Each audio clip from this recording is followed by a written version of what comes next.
నాకు ఒక ఆయన ఎవరో బ్లడ్ అవసరం అయితే నన్ను పిలిచి కొద్దిగా బ్లడ్ ఏమన్నా ఆపరేషన్ చేయించాలంటే నేను వెళ్ళి బ్లడ్ ఇచ్చాను. ఆ డాక్టర్ గారు నా బ్లడ్ ఇచ్చిన వెంటనే నేను బయటకు వచ్చిన వెంటనే ఆయన ఏమన్నారంటే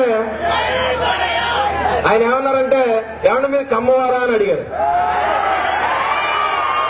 ఇదేంటి విచిత్రం, నేనే చెప్పలేదు, నా కులం ఏంటో తెలియదు, మీరు ఎలా చెప్పారు సార్ అంటే చెప్తా మీ బ్లడ్ లో రక్త కణాలన్నీ కూడా క్రమశిక్షణతో వెళ్తున్నాడు. అలాంటి అద్భుతమైనటువంటి రక్తం ఉంది. దయచేసి రక్తం ఎవరికి పెడితే ఇవ్వద్దు. నేను ఇంకో ఉదాహరణ చెప్తాను. ఎందుకంటే ఒక ఆయన పార్టీ పెట్టాలనుకుని ఎన్టీఆర్ పార్టీ పెట్టాడు, 9 నెలల్లో అధికారంలోకి వచ్చాడు, మనం కూడా పార్టీ పెట్టాలి అని ఒక 10 మందిని పిలిచేటట్టుంది.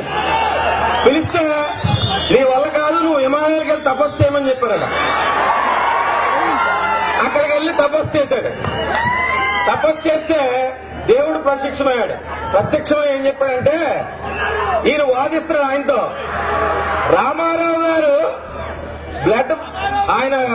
గారు పార్టీ పెట్టారు, 9 నెలల అధికారంలో తీసుకొచ్చారు, మరి నేనెందుకు పెట్టకూడదు, నాకెందుకు అవకాశం అని అడిగాడంట. అడిగితే దేవుడు చెప్పాడు ఏమనంటే, ఆయన వెనకాల కమ్మ వాళ్ళు ఉన్నారయ్యా, నీకు ఒక ఆప్షన్ ఉంది, నువ్వేం చేస్తావంటే నీకు అవకాశం ఉంటే కమ్మ వాళ్ళందరినీ నీ పార్టీలో జాయిన్ చేసుకో అన్నారట. అంటే ఈయన అంటే వాళ్ళందరూ నా పార్టీలో రారండి అని చెప్పాడట. అయితే ఒక పని చేయి, నువ్వు ఏదో రకంగా కమ్మాల బ్లడ్ తీసుకుని ఓళ్ళకి ఎక్కించుకో. దర్శనం లేదు.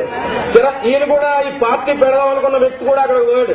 ఏదో రకంగా నాకు ఆ కమ్మల బ్లడ్ కావాలని వెళ్తే భగవంతుడు ప్రత్యక్షమైతే ఈ జనాలందరినీ చూసి వీళ్ళందరికీ ఒకేసారి మనం నిన్ను వరాలు ఇవ్వలేమని చెప్పి ఈ గుంటూరు ఇక్కడికి తీసుకొచ్చి వీళ్ళందరినీ ఒక గ్రౌండ్ లో కూర్చోండి, మీరు మీకు ఏం కావాలో ఇచ్చేస్తామని చెప్పి కూర్చోబెట్టాడు.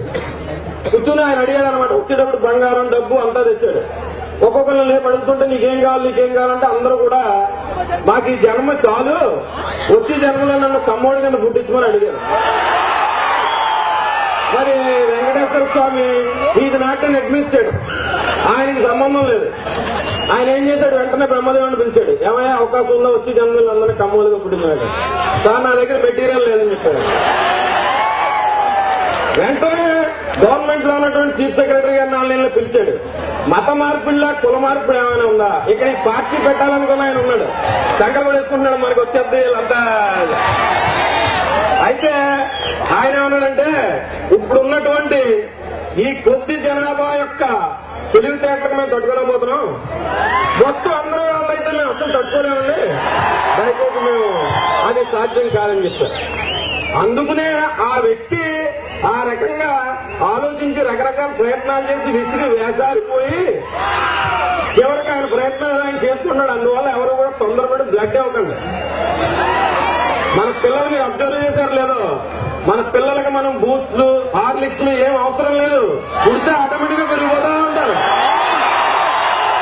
అది అలాంటి కమ్మకులు మనం పుట్టాం.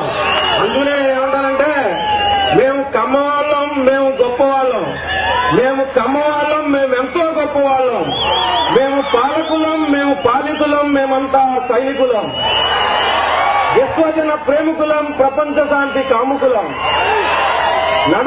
నడతలో మేమంతా నందమూరి వారసులం, నమ్రతలో వినమ్రతలో మేమంతా పరికాలకు అనుచరులం, తరతరాల చరిత యుగ యుగాల భవిత. నేనేమంటానంటే, ఈ సృష్టికర్త అయిన బ్రహ్మదేవుడు కూడా కమ్మవాడే, లేకపోతే ఆయనకి అంత స్వార్థం ఉండదండి. నేను ఒక విషయం సర్వేంద్రియానం నయనం ప్రధానం అన్నారు. నేనేమంటానంటే సర్వకులాయం కమ్మకులం ప్రధానం.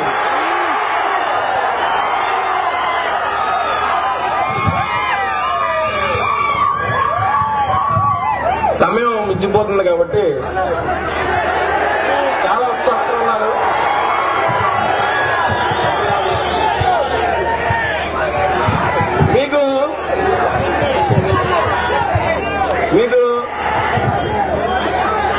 సుభాషితాలు ఏం చెప్పాయంటే భక్తి లేని పూజ,